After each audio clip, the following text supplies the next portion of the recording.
আল্লাহ পাক নিজেই ঘোষণা করেছেন মিনাল জুলুমাতি ইলান নূর। এই কোরআন এমন একটি গ্রন্থ, এমন একটি কালাম, মিনাল জুলুমাতি ইলান নূর। এই কোরআন অন্ধকার হইতে আলোর দিকে বাহির করে আনা। জোরে বলেন সুবহানাল্লাহ। আমার ভাইয়েরা, কোরআনে কারীম পড়া 7টি উপকারিতা।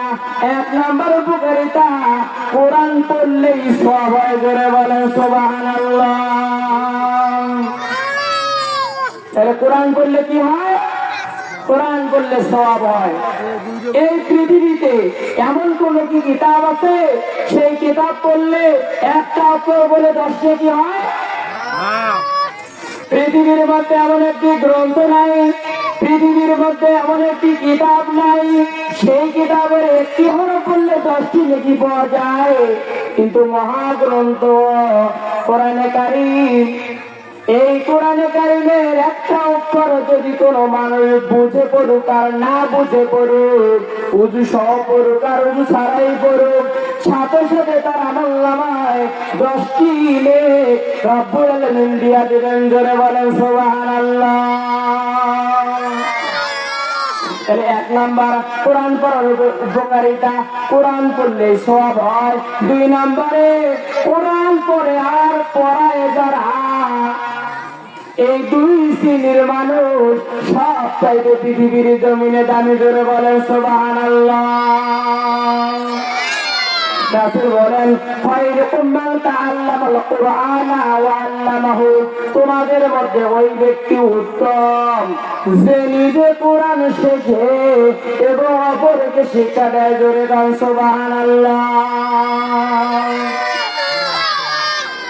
আসমানের নিচে জমিনের উপরে এই 2 শ্রেণীর চাইতে ভালো মানুষ আর একটিও নেই। জোরে বলেন সুবহানাল্লাহ। 1 নম্বরে যারা কোরআন পড়ে আর কোরআন যারা পড়ায় তাদের চাইতে আর ভালো মানুষ দুনিয়ার মধ্যে একটি নাই। আমি গুনাহগারের মুখের কথা নয়, বিশ্ব নবীর পবিত্র চরণের কথা। জোরে বলেন সুবহানাল্লাহ।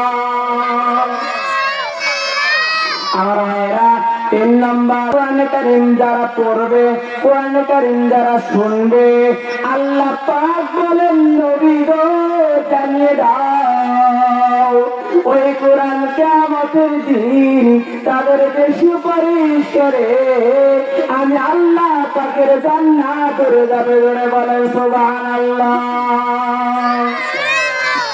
কোরআন যারা পড়বে, কোরআন যারা শিখবে, ওই কোরআন কিয়ামতের দিন তাদের পক্ষে সাক্ষী দিয়া আল্লাহ পাকের জান্নাতে যাবে। জোরে বলেন সুবহানাল্লাহ।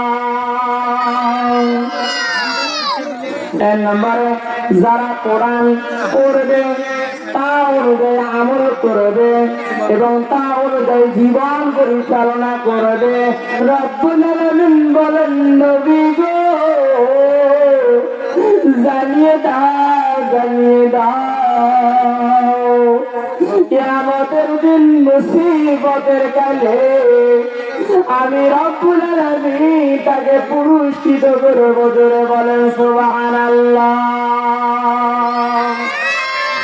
আমার ভাইয়েরা, কোরআন যারা পড়বে, বুঝবে, তা অনুযায়ী জীবন পরিচালনা করবে, রব্বুল আলামিন তাকে কিয়ামতের দিন পুরস্কৃত করবে।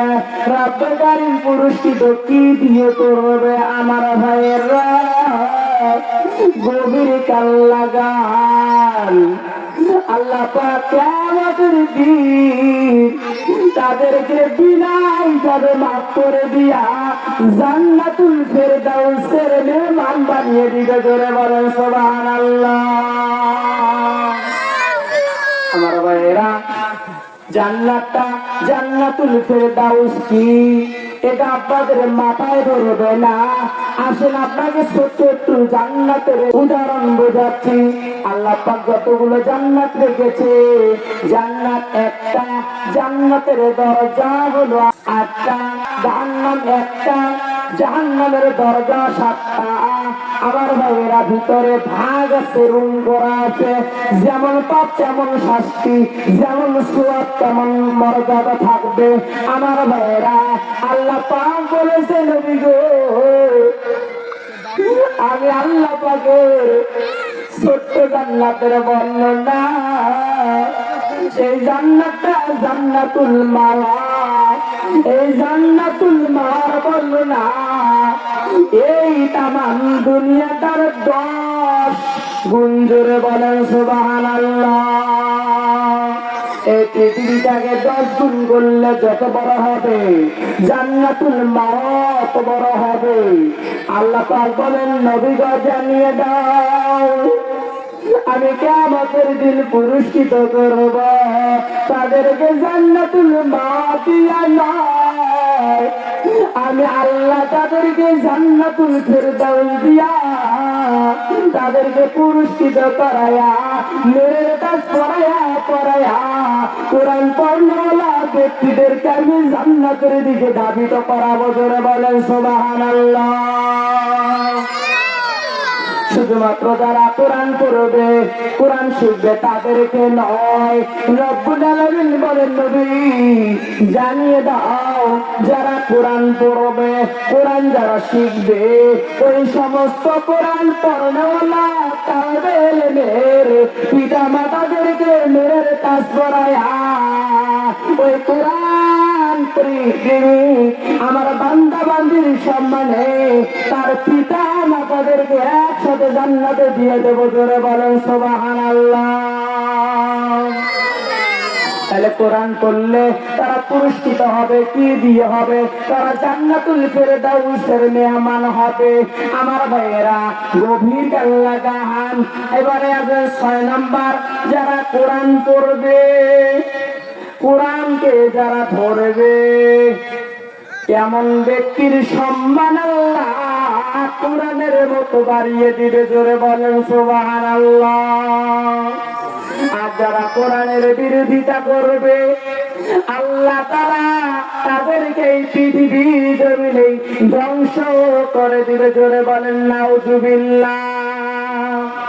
আমার ভাইয়েরা দেখেন, কোরআনের কাছে এসেছিল হযরত ওমর রাদিয়াল্লাহু তাআলা আনহু, কত বড় কাফের ছিল চিন্তা করেন। আমরা এমন চিন্তা কিন্তু কেউ করি না। হযরত ওমর ছিল কত বড় কাফের। হযরত ওমর কোরআন ধরার কারণে আল্লাহ তাআলা তার সম্মান এত বেশি করে দিয়েছে, পৃথিবীর জমিনে বেঁচে থাকতেই জান্নাতের সার্টিফিকেট দিয়েছে। জোরে বলেন সুবহানাল্লাহ। আমার ভাইয়েরা একান্ত আপনজনেরা এই কোরআনের সাথে বিরোধিতা করেছিল আবু জেহেল।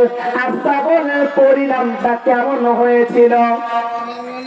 আবু জেহেল কোরআনের সাথে বেয়াদবি করার কারণে আল্লাহ আবু জেহেলকে ধ্বংস করে দিয়ে পৃথিবীর জমিনে অপমানজনক মৃত্যু দিয়েছিল। জোরে বলেন নাউজুবিল্লাহ।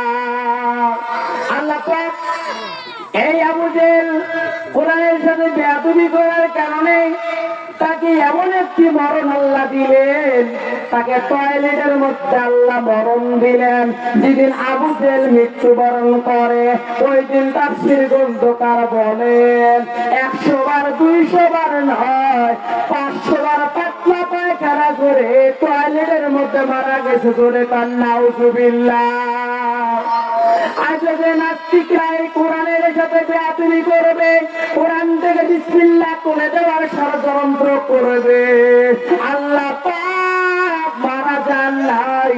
আমার আল্লাহ অন্ধ না, আমার আল্লাহ পঙ্গু না, আমার আল্লাহ ন্যাংলা না, আমার আল্লাহ হলেন আলিমুম বিজাতিস সুদূর। কথা বলেন ঠিক না বেঠি?